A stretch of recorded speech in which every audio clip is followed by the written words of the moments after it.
The other one that stands out, Mark, too, I want to read now. How the Occult Saved Rock and Roll by Peter Bebergal, I think. It's from I think 2014. that's how you say it. Yeah. Yeah, Oh, yeah.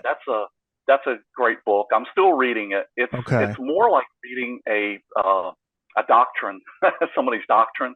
He goes really deep, but the where it starts, the stories is great. The early '50s rock and roll stories with Elvis being in Pentecostal church and talking about Papa I forgot Leg- about that book. I read Legaba. that book too. It's great. Yeah. That's a great book. I knew you would say you read that one because that's I right up forgot your about it alley. until now. Yeah.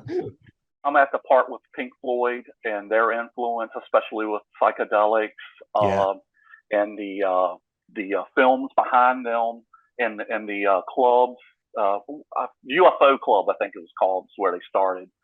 He goes way back. There was a slave who actually had joined the church, the Catholic Church. He was freed, and he was in France. I think it was France, and he decided to take some of the African legends and write them into the Bible.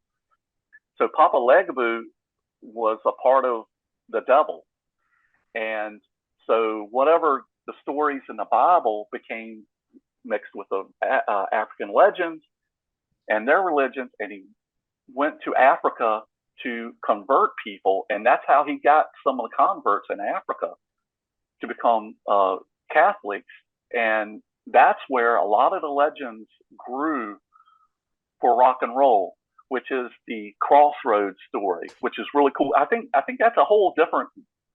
I don't want to call him a demon. He's not a demon. He's just a deity, and he was a trickster.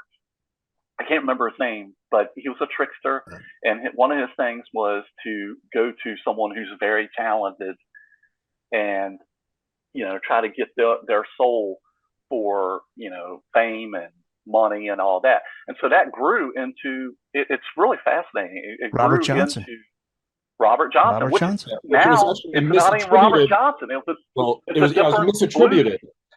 It was not Yeah, Robert Johnson, actually. There was another Robert that it was actually who actually that came from, and then it got misattributed to Johnson later on. Is that right? Yeah. exactly. Yeah, Yeah. yeah, And the whole Crossroads thing. Now we're getting Mark's opening up the door of my love of folkloristics and magical religious systems and mythology. But there's a European Crossroads tradition, pretty much pan-human. Crossroads are always a liminal spot. So it's something that something special can happen. In Europe, you used to hang people at crossroads so that they couldn't find their way. A criminal could not find their way back to town and cause problems after death. So you have already things like that going on. You've got stuff coming on when you have the synchronization of the African religions and mythology with the European stuff, then it even comes more and then bursts forth into popular culture with the blues and rock and roll. So there's a deep history there. Oh yeah. Now, Jimmy Page was fascinated with Aleister yeah, Crowley or Crowley. yeah. I think Aleister pronounced it Crowley. Yeah. Yeah. Now that was the whole theory that because of that, Zeppelin was cursed, and that's why Robert Plant's son Yeah, I Garrett. read I read that book. The whole story of that is really fascinating because you've got he It bought is.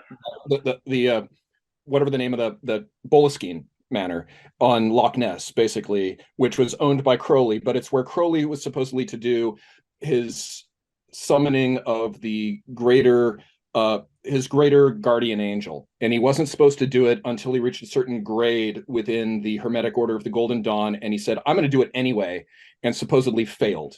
And that's then became in occult circles a urban legend of like, oh, it's funny that the Loch Ness monster started being seen after that. Maybe that's something that Crowley inadvertently summoned, and then it goes off into other areas. And so when Page bought that house, then that tied into the whole thing of what happened with the occult energies there. Right, Yeah, like sound yeah, people saying that you could hear the sound of somebody's head rolling down the stairs in the middle Right. of the night and stuff Yeah. like that. Yeah. And where even though it was considered black magic, the ritual itself is really to contact your higher self so you can live a more pure life, truly in line with your divine nature. It's not anything sinister in the Right. ritual itself, from the point of view Well, of I the don't person. think there are any actual Satanists, frankly.